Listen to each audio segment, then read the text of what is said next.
Hi,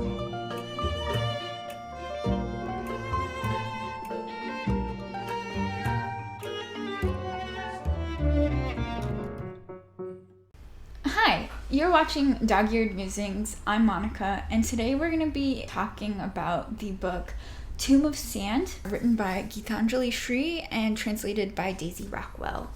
So the reason why I picked this book up was it was the recent winner of the International Book Prize, and it's been the first recipient of a Indian translated novel that's won this award. I wanted to read it and see what all the hype was about. So who is Geetanjali Shree? Well, she's a internationally and nationally acclaimed author who's been nominated for various awards, as well as winning the International Book Prize this year, has been appointed a Fellow of the Ministry of Culture. So what is this book about? This book follows Ma, who is kind of this matriarchal character within the family, and it follows Ma's grief as she grieves the passing of her husband. Ma is a elderly woman, about 80 years old, living in her old house.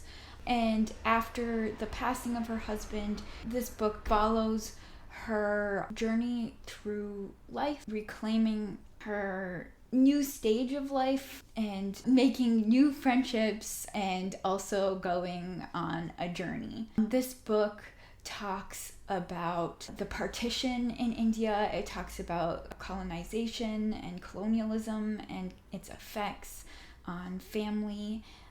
It talks about gender through the lens of age and feminism, but it also talks about gender and kind of the explorations of the binary as well as the transgender community in India.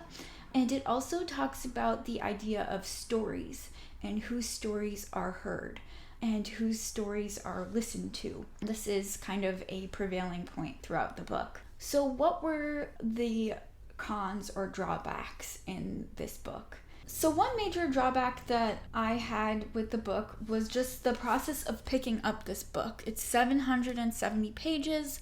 This is hefty. The idea of starting this book was very intimidating. I will say that the chapters themselves are quite short, so once you open the book, it's a bit easier to fly through, but I will say that it's a worthwhile endeavor to make. Another thing that I wanted to highlight that I'm not going to throw in either the cons or pro category is Shree's inclusion of the trans community within India. Now, one thing that I noticed in my research of this book is there isn't a lot of literary criticism, whether it's highlighting the positives or the negatives of Shree's representation in her work. So I guess I would just really be curious to see if there are any articles that highlight this and give perspective from within the community. From my own understanding, I will say that this community is often overlooked, which kind of draws in Shree's overarching message of stories and whose stories are being told, which is why I thought this was kind of an important addition in the story. And I thought that Rosie Pua's character was a very nuanced look. But again, take my opinions on this aspect at least with a grain of salt. And if there are any articles out there that exist that you know of that you want to link in the comments below, feel free to do so. So what did I like about this book? I loved the magical realism within the pages of this book. There are so many really amazing and beautiful scenes. Shree makes houses and doors come alive. Birds have conversations with humans about saris, and butterflies take over pages and pages of this book. I have so much of this book highlighted just because of the beautiful imagery that Shree is able to create within the pages. of this book. Another thing that I really loved about this book was the use of language. In reading this book, I really learned about the process of language translation and the power of a translator and their partnership with the author in creating a book. I think being able to pick a word that has the same and similar feel, that carries the same feelings of a scene or a joke.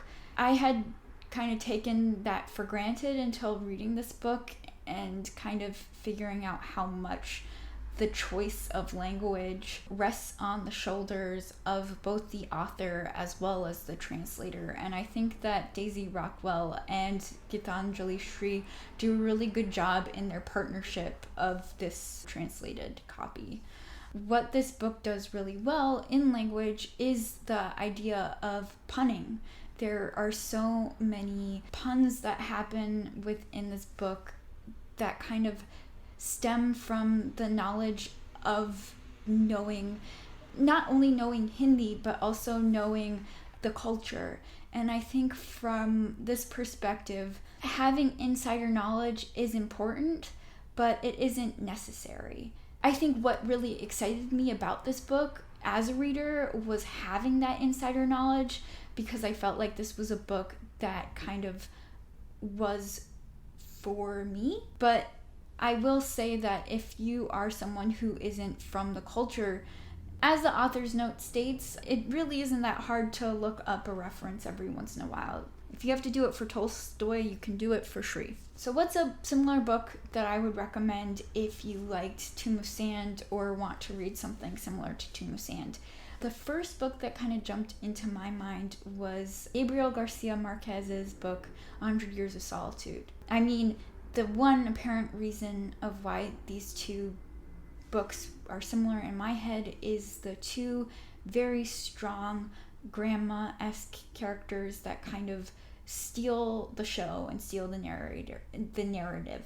And both authors' use of magical realism as a kind of important way of creating the world and creating the scene. And Marquez and Shree both kind of make commentary on the effects of colonialism and on the global effects, community effects, as well as the familial effects. All right, so I will say that I finished this book like about a month ago, so I'm glad that I'm finally getting to talk about this. It took a little bit for me to kind of gather my feelings of this book, because it was a pretty big feat to finish. I will say I'm really excited to do another reread of this. I feel like this would be a perfect book to read with somebody, just so you can bounce off ideas of the narrative and kind of talk about the scenes. I think that this would be a really good book to read in classes or in a book club. That was my thoughts on Tomb of Sand, and if you've read it or are curious about reading it, feel free and comment below. This has been Dog-Eared Musings. I'm Monica.